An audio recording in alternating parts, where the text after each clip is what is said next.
میں نے کی دعوت کی دھوم میں مچاؤں، عطا ایسا کر حوصلہ یا الہی۔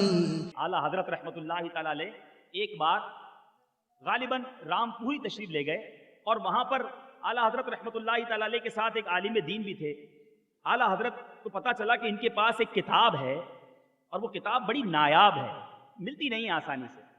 اعلیٰ حضرت نے فرمایا کہ کتاب مجھے دے دو۔ مولانا صاحب نے کتاب تو دے دی، لیکن کہا حضرت یہ مجھے بھی ضرورت پڑے گی، ایک دن میں آپ واپس دے دیجیے گا، دوسری کتاب ہے نہیں۔ اعلیٰ حضرت رحمت اللہ تعالی علیہ ایک یا دوسرے دن جب واپس جانے لگے تو کتاب ان کو بھجوا دی۔ وہ عالم صاحب سمجھنے لگے جب لگتا ہے ناراض ہو گئے حضرت، میں نے وہ جملہ کہا نا کہ ایک دن میں واپس کر دیجیے گا، معافی مانگنے آئے حضرت، وہ معاف کر دیجیے، آپ رکھنا چاہیں تو مزید رکھ لیں، آپ نے تو کتاب واقعی واپس بھجوا دی۔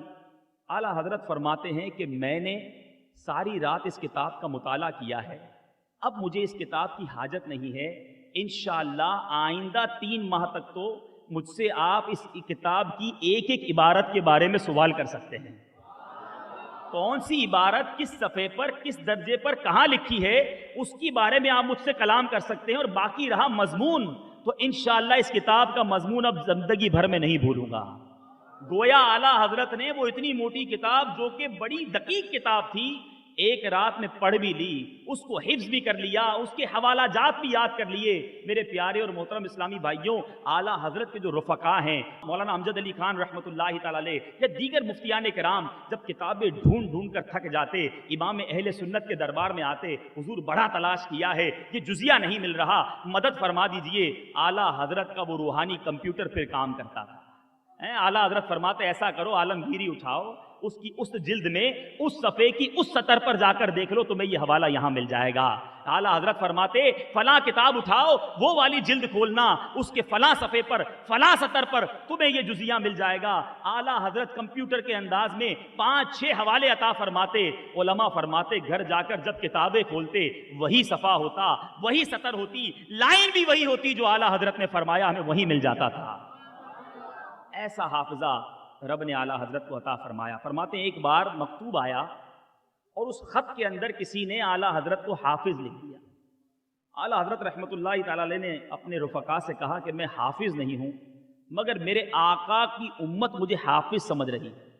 اور اب آپ ماشاءاللہ سمجھدار ہیں، آپ جانتے ہیں بچپنے میں حفظ کرنا بڑا آسان ہے، چھوٹا بچہ ہوتا ہے وہ کر لیتا ہے حفظ، جوانی کے بعد بڑھاپے یا ادھی عمر میں حفظ کرنا یہ بہت مشکل ہے۔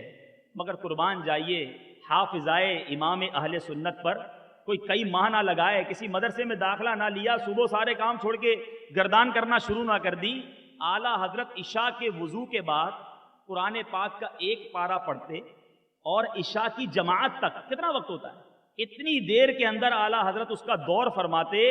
روایتوں میں آتا ہے اسی رات عشاء کے بعد اعلیٰ حضرت تراویح میں وہ پارہ سنا دیا کرتے ہیں۔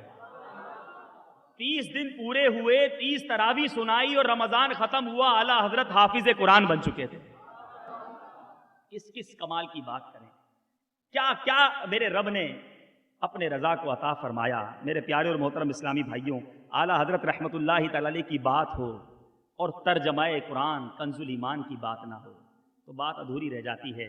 امام عشق و محبت نے اس امت پر بہت سارے احسان فرمائے، بہت ساری کتابیں تصنیف فرمائیں، مگر جو ترجمہ قرآن کنز الایمان ہمیں عطا فرمایا، ایک ایک آیت کا ترجمہ دیکھتے چلے جائیں، عقل حیران ہے کہ یہ کتنی تفاسیر کو دیکھ کر لکھا گیا ہوگا، کتنے محتاط اندازے میں لکھا گیا ہوگا، مگر ترجمہ قرآن لکھا کس طرح گیا۔ آپ پڑھتے تو بہت ہیں، پڑھتے ہوں گے، سنتے بھی ہوں گے، بہت بڑا کارنامہ ہے، کسی کارنامے کو کس طرح سر انجام دیا گیا ہے، اگر یہ پتا چلے تو مزید اس کے بارے میں نالج میں اضافہ ہو جاتا ہے۔ مثال کے طور پہ آپ جائیں جناب، آپ کے علاقے میں کوئی 10 منزلہ بڑی خوبصورت کانچ کی بلڈنگ بنا دی جائے اور لوگ اس کو دیکھنے آئیں کہ بڑی شاندار بلڈنگ ہے، مگر کوئی برابر میں کھڑا شخص کہے بھائی شاندار تو بہت ہے لیکن 10 سال میں بنی ہے، اتنا ٹائم لگا ہے، تو آپ کہیں گے یار ٹھیک ہے پھر 10 سال میں بنائیے تو پھر اتنا بڑا کمال نہیں ہے، لیکن وہی بلڈنگ کو 1 مہینے میں کھڑی کر دے تو آپ کی عقلیں حیران ہو جائیں گی۔ کنز الایمان شریف لکھا کس طرح گیا؟ مولانا امجد علی اعظمی صدر الشریعہ بدر الطریقہ رضی اللہ عنہ فرماتے ہیں کہ اعلیٰ حضرت سے کئی بار میں عرض کرتا رہا کہ حضور ایک ترجمہ قرآن آپ کی طرف سے آنا چاہیے،